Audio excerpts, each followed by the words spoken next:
of Space for Change. Recording in progress, good one, thank you. So welcome back.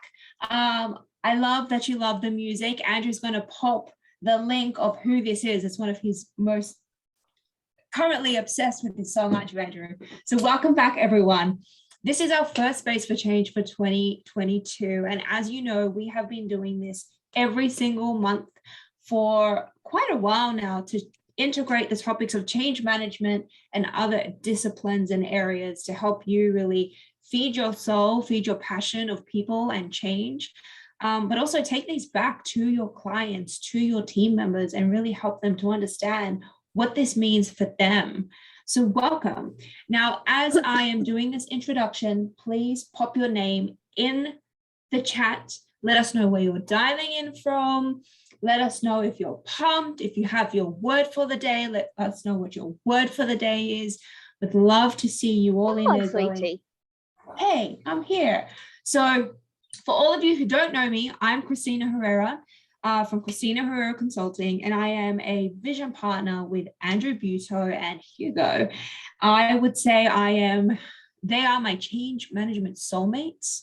We are so value aligned, and we are so happy to be able to bring you today this session and have Sean Hall as our guest presenter. We're going to be talking about people trends in 2022, everything that you need to know, you leaders need to know about open sourced change and what that really means. So I can see everyone. We've got people from Sydney, hi, Newcastle, New Zealand, Canada, welcome. I can see I've got my good friend Denise on. She's dialing in from London. We've got Illinois. Welcome, welcome. New York City, South Australia. Welcome. Love it. Hi, everyone. So today really is quite a special session. And the reason why it's so special is because we truly believe what we are putting out into the world and in this transformation of the world of change management. So if any of you understand what people's open source means and open source change means, we're going to get to that in a minute. But we want to show you we're practicing what we preach. These sessions are only possible because of you. So if any of you are on our Space for Change LinkedIn community page, thank you for participating in our poll. If you're not, make sure you find your way there later on so you can continue to, join us in our conversations. Now, we asked all of our leaders in that community, what do you want to learn about in this month's Space for Change? And we got some really interesting responses, right? On the left chart, you can see micro-learning and credentials, demonstrating ROI in change, which last year was a really, really important focus for a lot of people. But surprisingly to us, what really took the cake was future of change and 2022 trends. So that's what we're doing today. And thank you everyone for all you change leaders in our community for letting us know. Now, I automatically defaulted to thinking, okay, I think they want to know about tech or kind of tech skills. So we asked you again, and what we found is what you wanted to know was about people, trends, and capacity, right? And I love that. And we haven't had this conversation yet as a community. So welcome.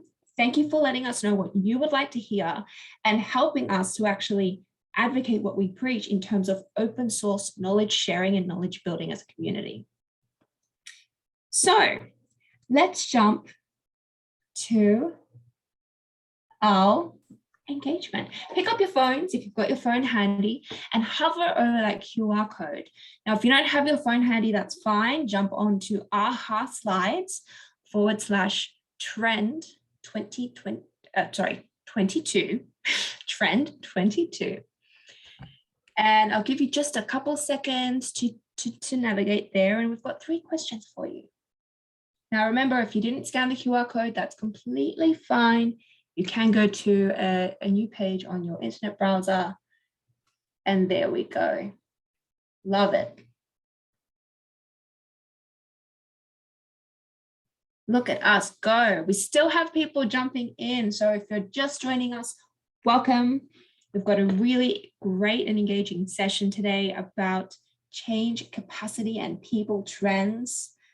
Join us. Yep. So I can see we've got 24 of you already on AHA slides. Let's jump into the first question. So what is one word to describe how you are experiencing 2022 so far? Overwhelmed, fantastic, fast. I don't know if that's a content face or a sleepy face, but I love it. It's next to hopeful, perfect, stressful, the grind. Oh, I relate to that. Epic. Yes, yes, yes. Groundhog-ish, you could say that again. A roller coaster. Yes, yes, yes. I love that. Focus. So I can see already we are kind of going through a bit of a whirlwind of how we're experiencing this year to date. And we're only in February. Okay, let's jump to the next question. What do you believe to be the key challenges for leading change this year? Now, there are no wrong answers. Remember, we are building knowledge as a community. Let us know. Alignment. Oh boy, that's one that has been chasing us since the 80s and the 90s in the world of change, right? So I love that it's still just as important today, this year. Courageous leadership is so important. It does relate to our human-centered change approach, resistance, adaptation, prioritization, exhausted workforce. Yeah, let's keep it real and really touch base with who our workforce is. Life fatigue. It's not all about work. It's just life. Genuine conversations, moving conditions, inclusiveness and belonging. Yes. Burnout and lack of energy. I feel you. I feel you. That's why I'm so thankful for Andrew every single day, because he is like a pocket rocket. He keeps me energized. Really? Me? Yes. Yes, yes, yes. Okay, these are incredible. Thank you, thank you, thank you. I've got one more last question. What is your understanding of the term open source?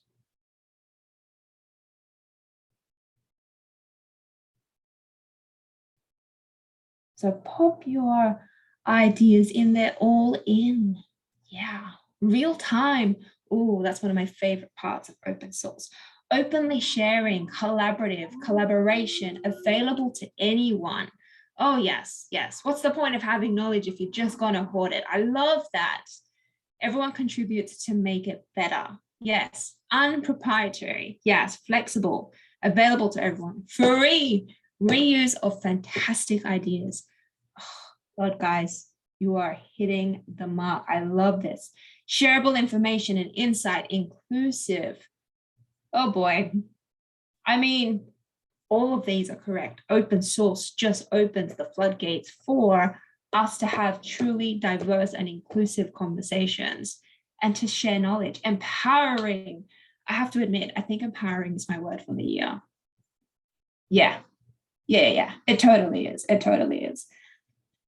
Love it. Okay. Well, thank you so much for participating, but we're going to get into it, and we're going to start with Andrew, my pocket rocket, my energy, my bundle of joy, and my change soulmate.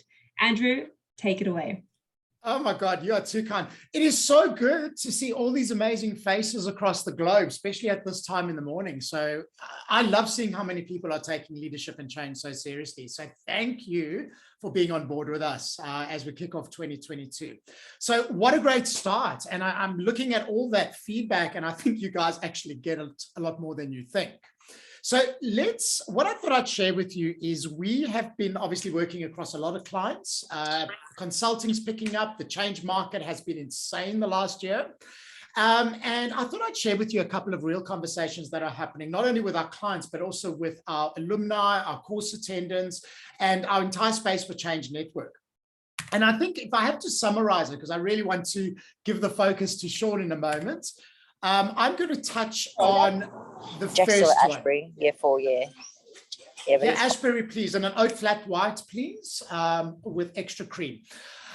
So the key trend I think we can all agree on is the conversation is shifting very quickly at an organizational level, people level, but most importantly, I think at an individual and societal level, around archaic top-down models, not just for change, but for power as a whole. I know in Australia, we've seen somebody not even respect the prime minister because of his behavior. So just because you're in a role of leadership doesn't necessarily mean people are going to just respect you anymore. We have social media. Our social networks are all open source, free and out there. And a lot of the traditional models we've lent on in the old maybe SAP or technology days, a lot of them have really been like a sausage factory. And we're starting to realize that we need to start building in human-centered design. We need to start having things that are backed by behavioral science, but also real data in the organizations we use. So, I might go to one client and a certain type of engagement might work, and another client, it won't. So just because a textbook says so, it doesn't necessarily mean it's engagement. So a lot of the conversation, particularly in the institutes as well at the moment, is how do we move away from our drug of dependence here of templates and change curves and models, and actually start getting real with people and start asking them and understanding instead of assuming theory applies in all cases.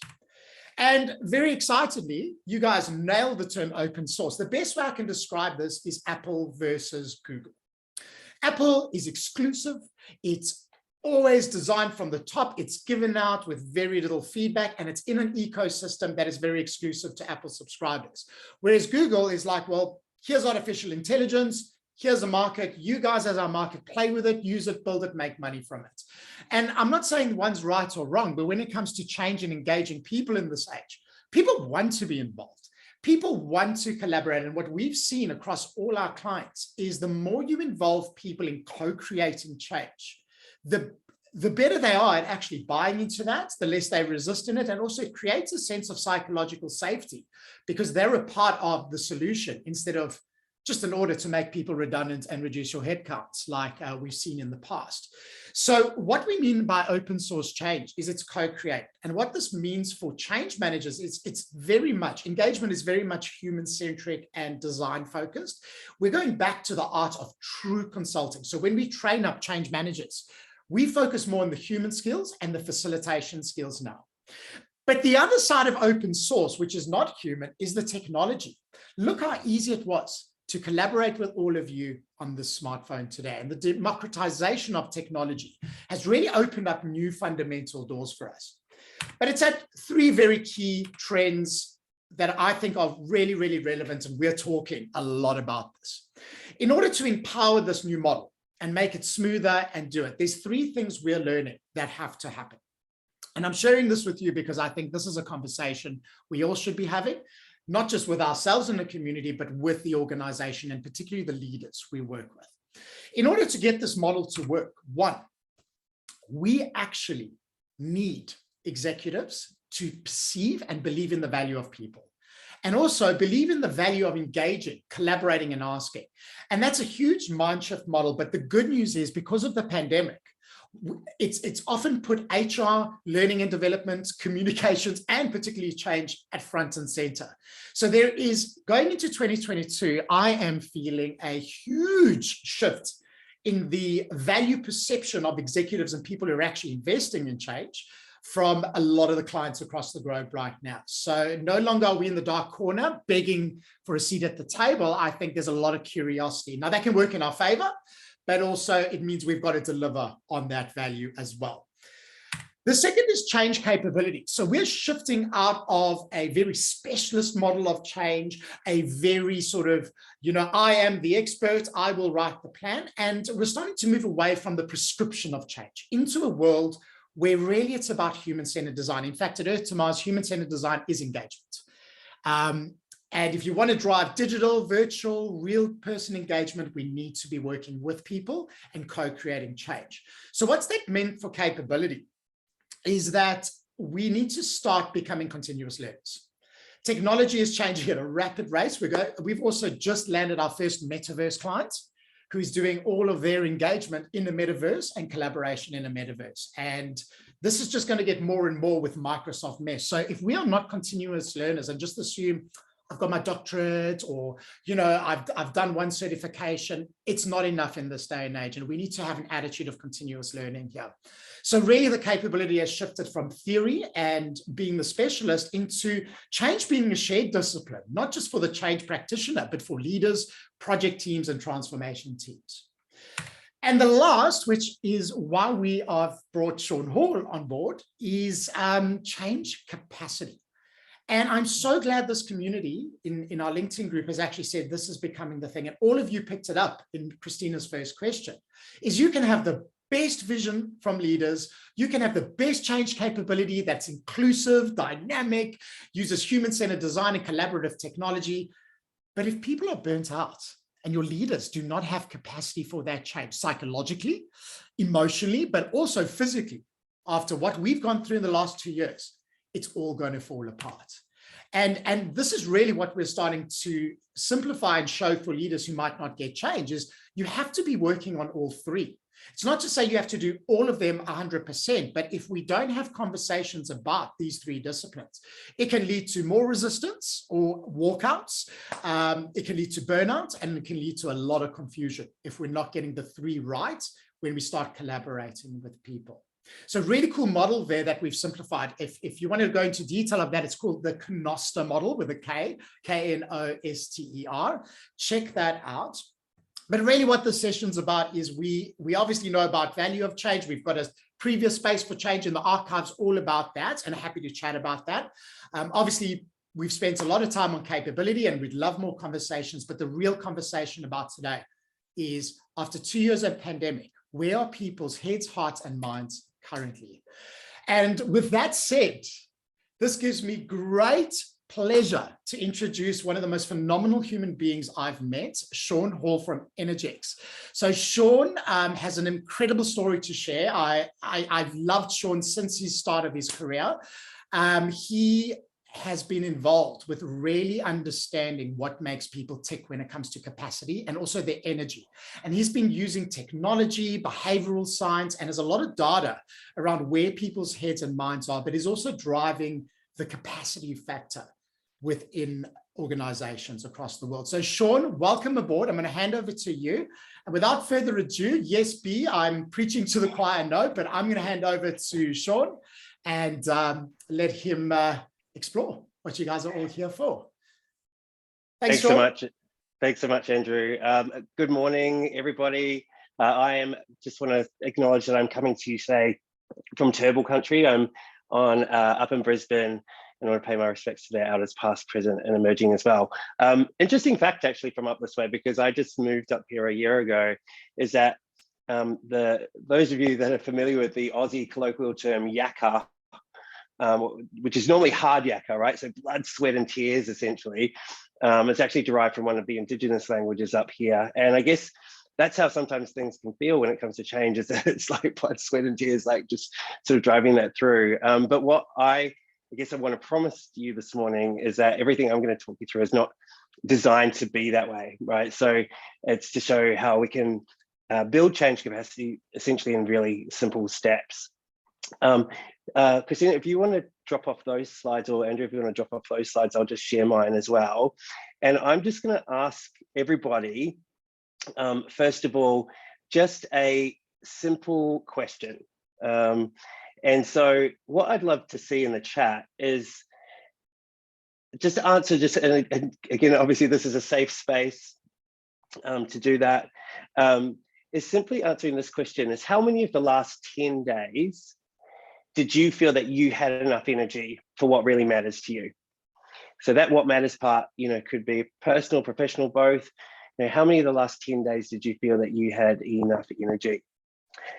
So we're getting, what have we got? 6 Melanie, 2 to 3 Greg, 3 for Andrew. I'm shocked by that one, Andrew. Right, 2, 5, 3. Okay, this is really good. Look, I love how honest we're all being here as well. Is that it's not about, we're all experiencing things that we've never experienced before. And we've asked this really simple sort of headline question of thousands of people through the pandemic, and almost 10,000 people through the work that we've been doing so far.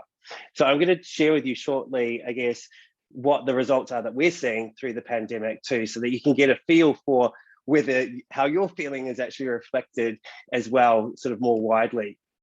Now, I just want to share with you why I do what I do, just to start with, right? And that's because I had one of those experiences where I made headlines for all the wrong reasons. Prior to starting Energex, I was head of brand strategy and marketing at Telstra. So I was running a $9 billion brand. I was responsible for transformation programs, impacting up to 16 million customers, up to 80,000 employees and partners. And one of the things that I sort of think isn't talked about sometimes when it comes to burnout is I actually loved my job too much. Right. So often we hear the negative side of why people are talking about burnout around cynicism and distancing and things like that. But, you know, there's not many brands globally that you get the opportunity to impact 16 million people. And that led me to burnout twice while I was there. And to the point that, I mean, we're going back to 2017, but this actually made headlines, which to me, like when I think about it now, it's sort of astounding, right? I am glad that publicly there was a picture of me and Kylie Minogue, because that was definitely a highlight of my career there at Telstra, spending time with Kylie. But it was just one of those things where when I was coming, and I sort of talk about this even in some ways as my second coming out, and sorry, Sean, can you share the Kylie picture? I don't think the slides are changing. Oh, that's, well, let me just see. I want to see Kylie Minogue. Sorry to interrupt you. Got to see Kylie Minogue.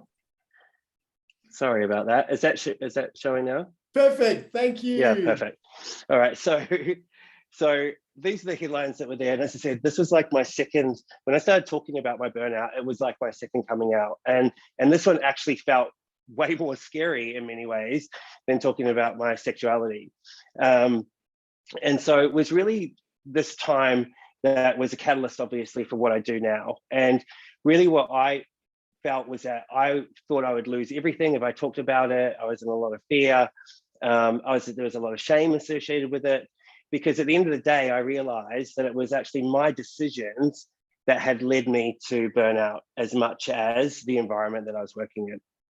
And it all culminated essentially in one day where I found myself in the fancy men's accessories part of David Jones in the Sydney CBD.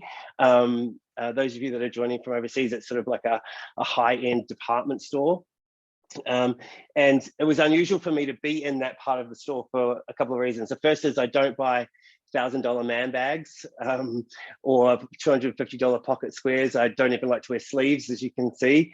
And the second reason was that on that day, I had no idea how I actually got there.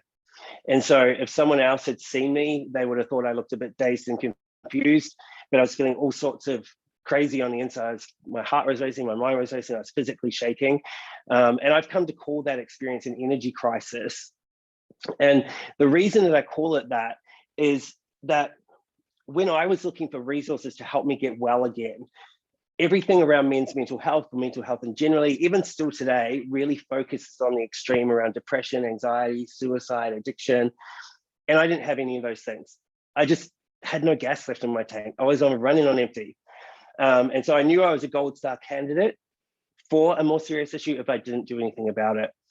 And so essentially everything that we do here today and what we do at Energex now is to help people avoid what I went through. And to help people understand the warning signs and the practices that ultimately lead them to charge their batteries. So when we've been looking at our data, so that question I asked you at the start, how many of the last 10 days have you given enough energy? We've assessed just over 3,000 people. This data's from about 3 months ago. But what we've found is that less than 3% of women are thriving, right? And that's really sort of quite scary. And when we see at the opposite end, we see almost 60% of women who are at risk of burnout or more serious health issues. And this is based on the World Health Organization Wellbeing Index, which is a global standard, both in terms of measurement, prevention, early identification, and also the effectiveness of programs. So we use it sort of at the start and the end of our programs to determine our ROI as well. And then I think one of the key buzzwords you might remember from about a year ago is this word languishing, right? That sort of feeling of a bit of meh, like I'm just not that excited about anything in general. And so what we believe is that if we can get a higher proportion of people back to thriving, then that is actually going to be a competitive advantage, as well as be something which de-risks any of your change investments as well.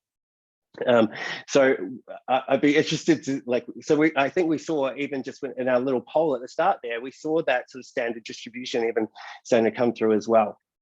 Now, when we drill that down into thinking about, what does that mean? And this is another question I've got for you. So when you think about what you do, essentially what we all do really is every day we're making promises, right? We're making promises to our stakeholders, to our bosses, to our families, to the community sometimes. But if you don't think about the promises that you're making right now, and we'll talk more about a work context, or if you think about the promises that you make as part of a change program, what percentage of those promises actually depends or relies on or assumes, right, that your people have the capacity to deliver? So interesting, what percentage? 95%, Andrew's saying. 100. Melanie, that's great. What sort of other numbers at 95? Yeah, like very high percentage, right? It's really quite extraordinary when we think about that, because there are a lot of assumptions when we come to change that people actually just want to be a part of it. But ultimately, we want to not only prepare them, and I think one of the great analogies around this is, you could view a transformational change program as sort of going to a tournament, right? And if you were a sports team, you would not go to that tournament unless your fitness was like right up there, your agility was right up there, right? You've done all the work to prevent injuries. But we often send people into change and transformation programs without actually thinking about their capacity, their fitness, right? So great to see that come through. So this is what we're talking about, right? How do we de-risk and make sure that we can deliver our promises? Because what we know from all of that data is that women only feel that they have enough energy 49% of the time. All right, so 4.9 days out of 10. So if you get a number around that, you're really human in this. And the guys are doing just a little bit, but not much better, right, for 53%.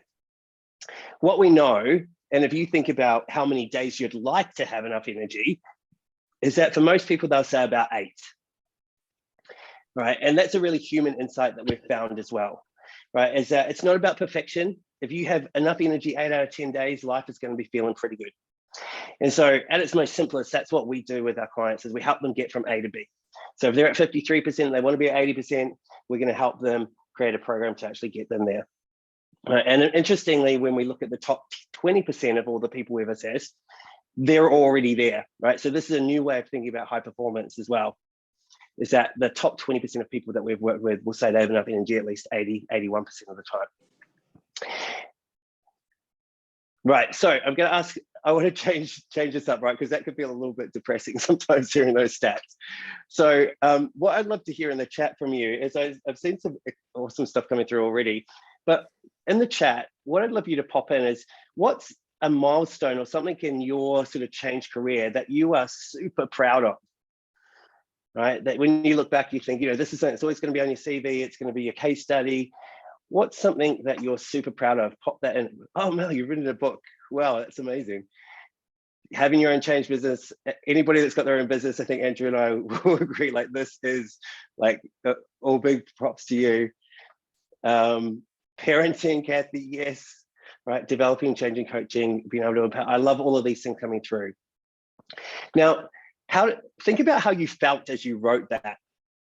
Right? How did you feel as you wrote that? So these things that we're grateful for, right? They fuel us. They're little moments of joy, which is why I'm wearing my t-shirt here.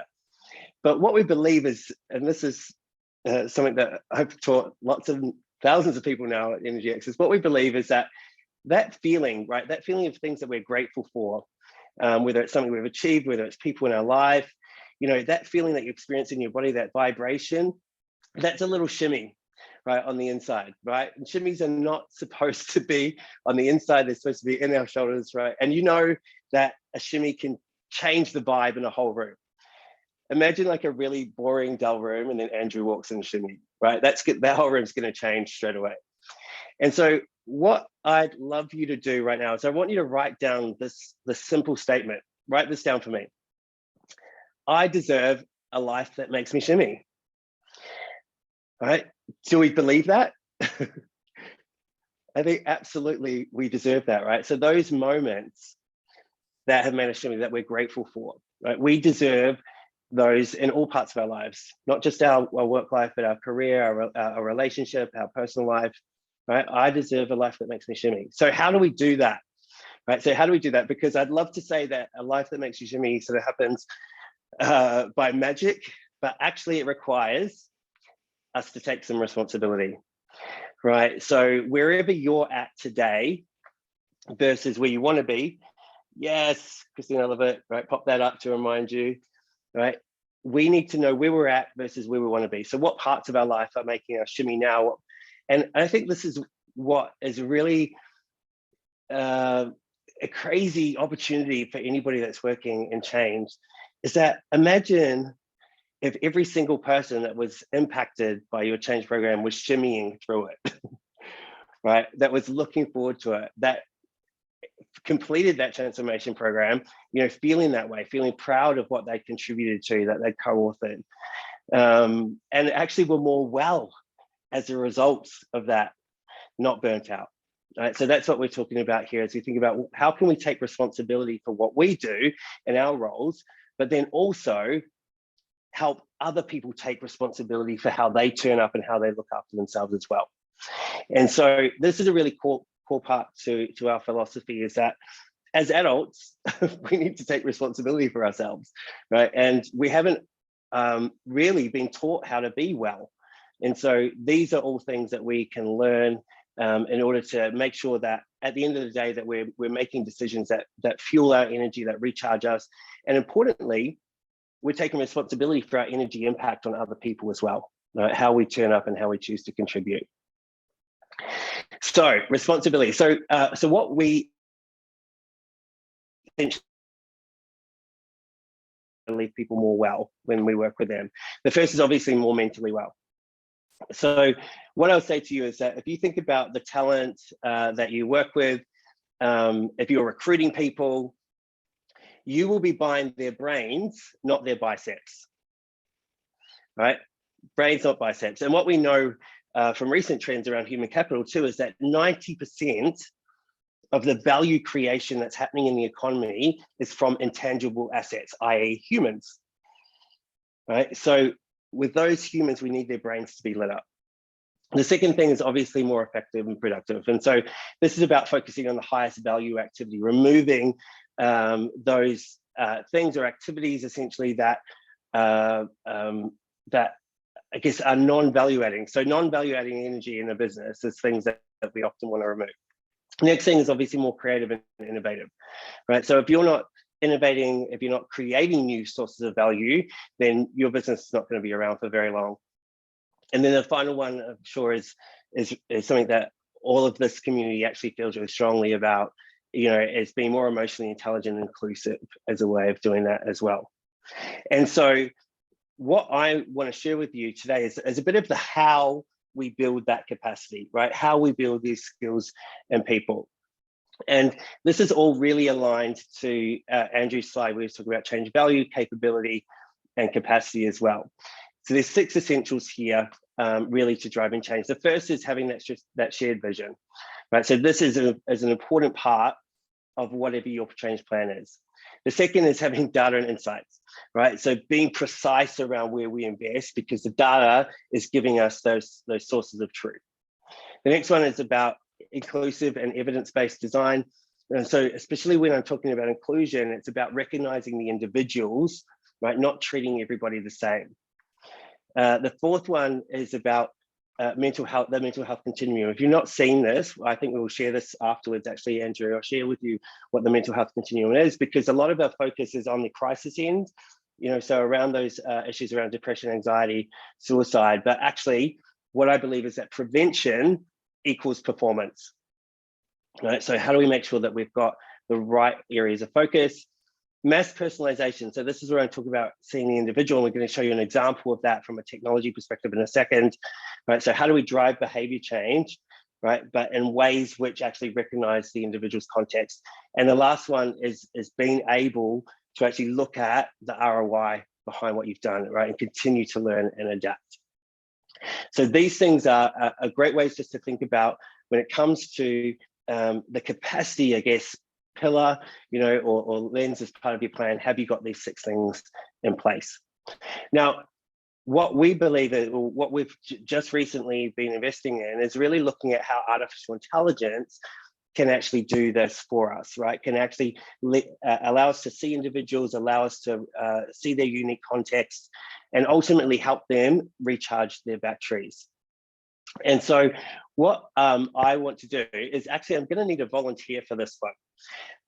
And so is there someone on the call right now who uses Microsoft Teams?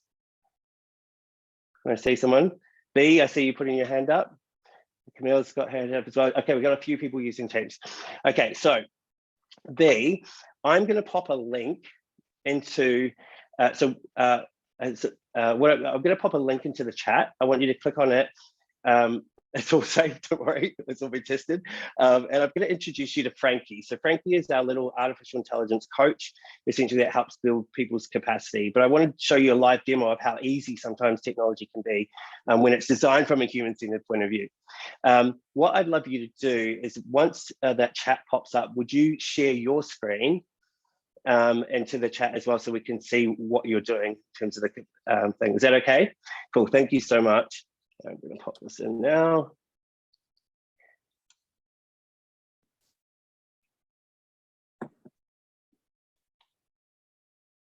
Okay, so B, that should be a direct message that to you. So if you share your screen and then click on that for us.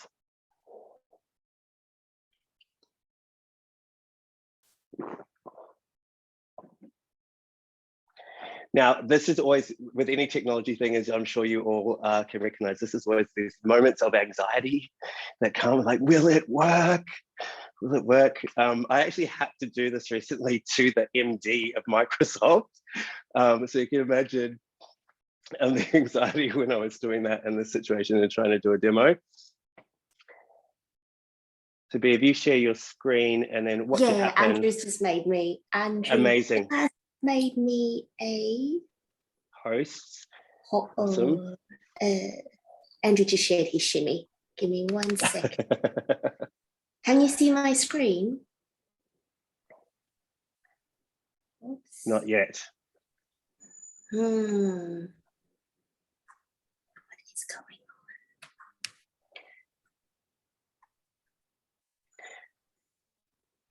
So while Beat's doing that, I'll just give a little bit of a backstory around Frankie as well. So I've obviously shared with you about, I guess, my backstory and my time with Kylie. And what I've realized is the only way that I was able to make myself well again is because of privilege. Right. So I've had the privilege of access to, psychotherapy, to amazing mentors, to incredible leaders, to academics, even, I guess, obviously, in doing this work as well. And so what Frankie has designed is, we believe everyone deserves a coach, right? So we've designed Frankie essentially to make that a reality. Because often when we think about coaching, it's only a small proportion that we say either deserve that, that luxury, that privilege, or even as adults, we'll think that sometimes we're not worthy of it. But if we were given the opportunity to give our children a coach, we would never, ever deny them that opportunity. And so we want to do as adults is make coaching much more accessible around this. So B, we can see your screen. Can you share if you click on the link I sent you, and just share your Microsoft Teams chat? Oh, how do I do that? So you just select share, and then you'll be able to select the app that shows up that just says Micro. So click on the link first. I am on the link. It says Frankie trial. Yep.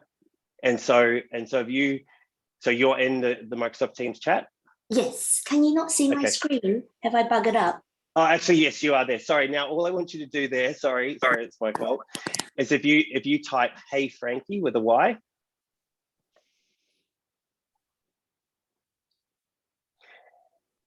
And push enter. And now everyone that's on the call, please do a little drum roll and send good vibes.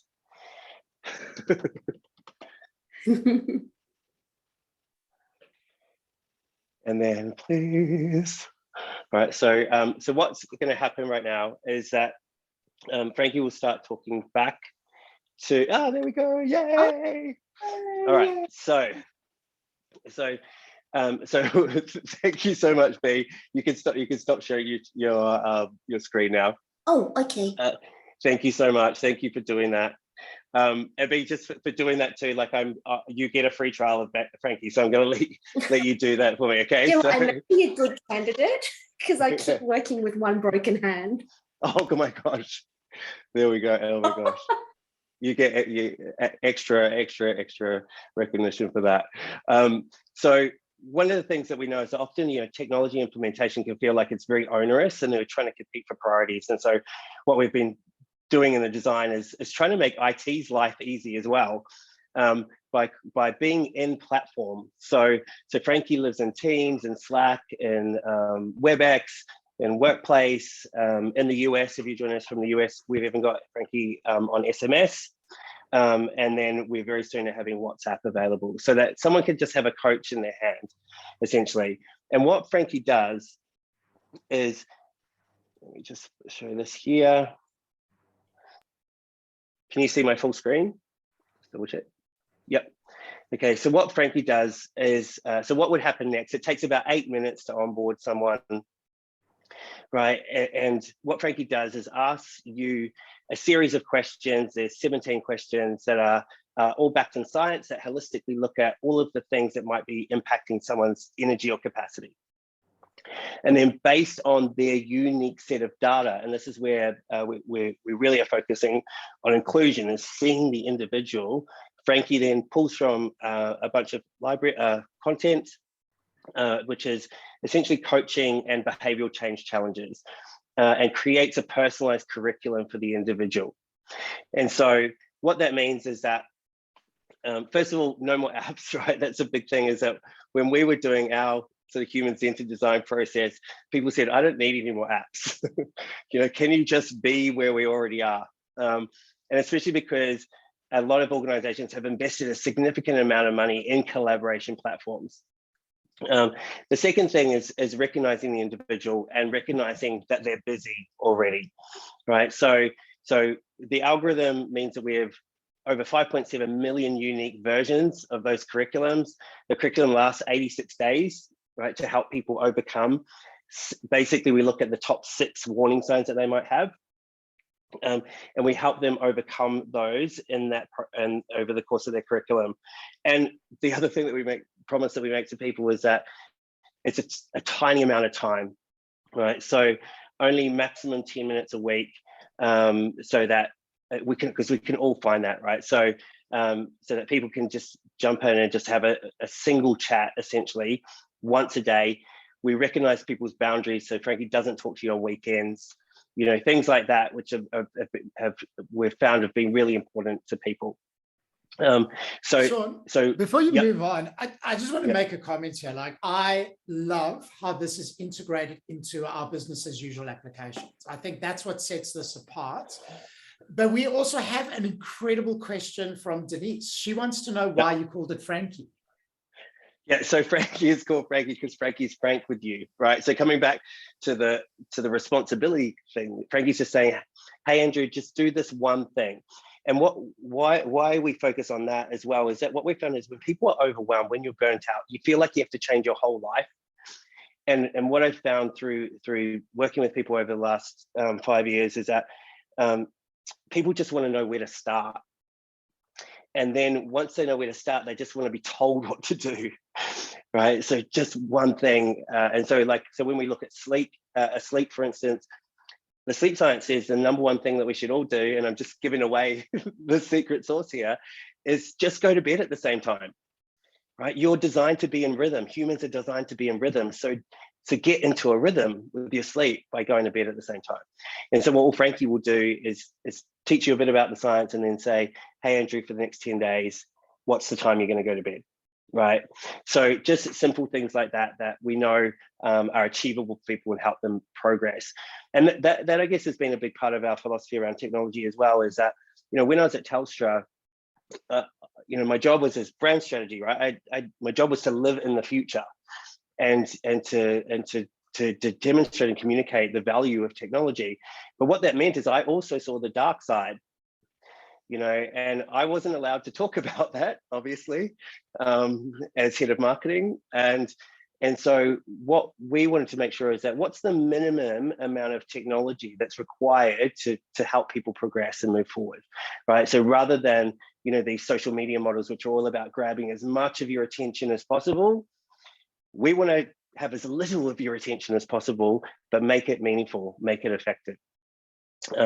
So what this means too, so for you, if you've got people that, if you want to know more about Frankie, obviously just reach out to me. We can definitely do that. I'm happy to put everybody that's attending today on a trial, and so you can experience it for yourself. But I guess what I want to say is what this means from a change perspective is that what this data allows us to do is that we have a whole bunch of individuals that you say that you are relying on their capacity to deliver an outcome. What we're able to do is look at everybody from an aggregate perspective as well, right? So everyone gets an individual curriculum, but we can say, okay, well, what's common, right? So is it that 60% of people are waking up tired? Is it that 40% of people are struggling with the inner critic, or some are just not feeling cheerful? Their mood has been affected, which is obviously a very human thing at the moment as well. And then based on that, we can look at how we address each of those risks as a community. And I feel like this is really key in terms of driving change around capacity, ironically, is that you need both a personalized level, so people need to feel like there's something specifically for them, but we also need, and that's where the inclusion part comes in, but we also need to create a sense of belonging, a sense of community.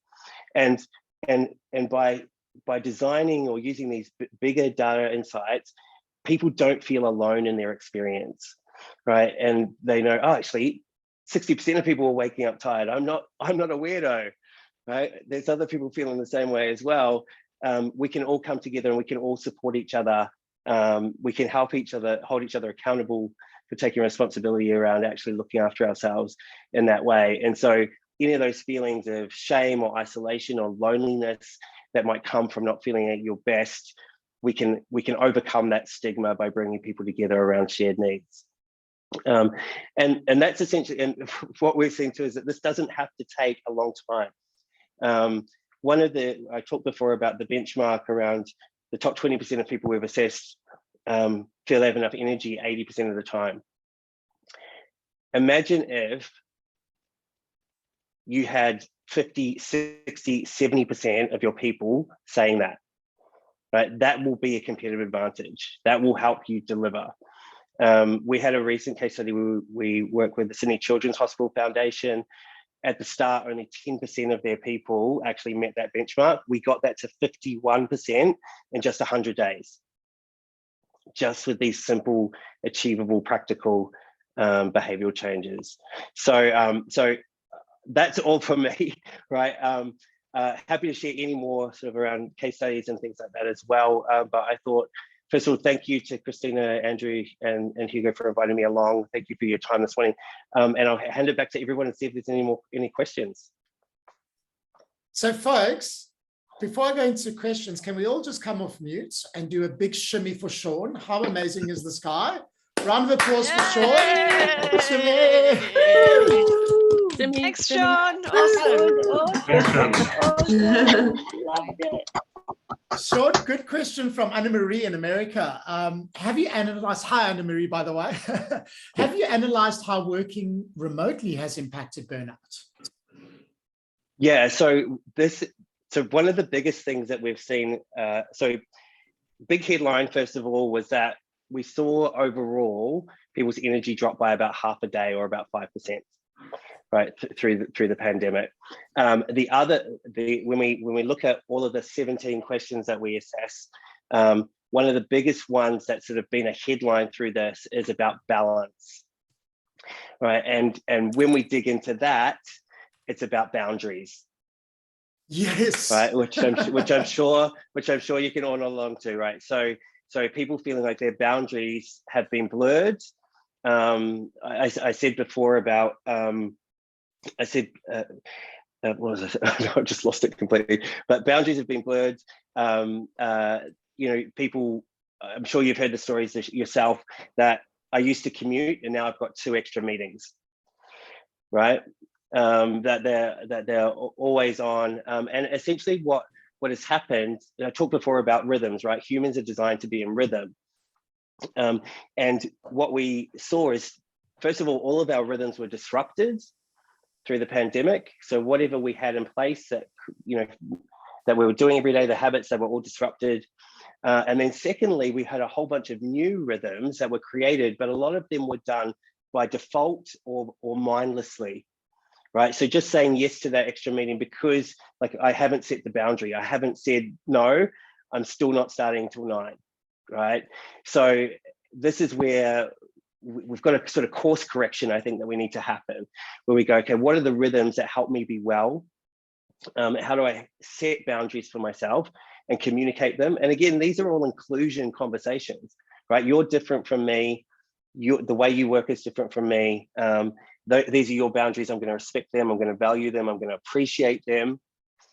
And we're going to have adult conversations about that, right? About when is the best times for us to collaborate if we need to come together, right? Or what is the boundaries around access to me, right? So I feel like it's almost like we were always on and now we're like always on, right, with this. So I think it's really an important question that we need to be making sure of this sort of moving back to this hybrid way of working is how we set those boundaries and communicate them. Sean, that really resonates with me this week. I'll quickly share a very personal story around boundaries, and I see the chat's going off about boundaries. I set a boundary with 2 executives at a client this week where I said, my energy is here. I'm not prepared to do this until we sort out the model. I was so nervous. I don't know where the inner strength came from, but in the nicest possible way, I told them where to shove it. And I walked off thinking, this is my career. It's the end. I've lost the client. You know that one of the executives called me the next day and he said, thank you. He said, you gave me the courage to also go back to the board and say, I'm not putting up with this shit anymore and we need to find a solution. And I've got a meeting with them now on Monday to find a new way. Now, everyone else was just keeping quiet, burning out and suffering. And it just takes one person to respectfully set a boundary to inspire other people to do it. And it really calls in home. Sean, what a fantastic presentation. I want to just bring it back to open source, if that's okay. Now, we used open source change with this group. And everything Sean has done with Frank, with capacity, let's look. We said it's all in. Is Frank all in? Yeah, everybody. Is it collaborative? Is it real time? It's collaborative, yeah. Is it openly sharing? Everyone contributes? Available to everyone, not just the executives for coaching or the leaders? Is it empowering? Is it free? Is it inclusive? So it's really interesting. This is a good example of open source change. We asked you the question. And when we do change and we train people up in change, this is what we mean by human-centered design, is work with your people, co-create solutions with them. Use technology like Sean's doing with Frank in the moment. So if you're doing a presentation, get feedback in the presentation and talk about it then and there. So I just love how aligned it is where the change space is going. And Sean, your story, your personal story as well, is just an inspiration. Not just to me, but to, I think, a lot of people who you've touched today. So from the bottom of my heart and from the Space for Change community, thank you so much. We're going to wrap up, but guys, please connect with Sean on LinkedIn, connect with Christina, connect with me on LinkedIn, and happy to continue the chat about energy, open source change, value, whatever it is. We also have a LinkedIn group. So we run these events pretty much every month. And we use open source change to ask you what you want to hear more about. And we vote for topics. So if you want to give more input into it, definitely join the Space for Change group on LinkedIn, and we can continue the conversation there, or just reach out to Christina and I and Sean, and we can have a good chat. Space for Change Insights. Where's the recordings? We will be sharing a link to each and every one of you to the recording once it's cleaned up by my team. And we've got archives to a lot of other content from previous sessions last year around value of change. We've even had Claire around the neuroscience of change. Hi, Claire, good to see you. And a lot of people in this community are putting their hands up to share their stories as well. So we're using it as a platform for the unusual suspects to finally take the stage and share real stuff that's going on to clients, and not theoretical models of how we think and assume everyone changes. I don't know why I'm so saucy about that, but they never worked for me from the start of my change. So I'm a different breed. And the third is we love feedback. So Hugo's going to pop a link in there.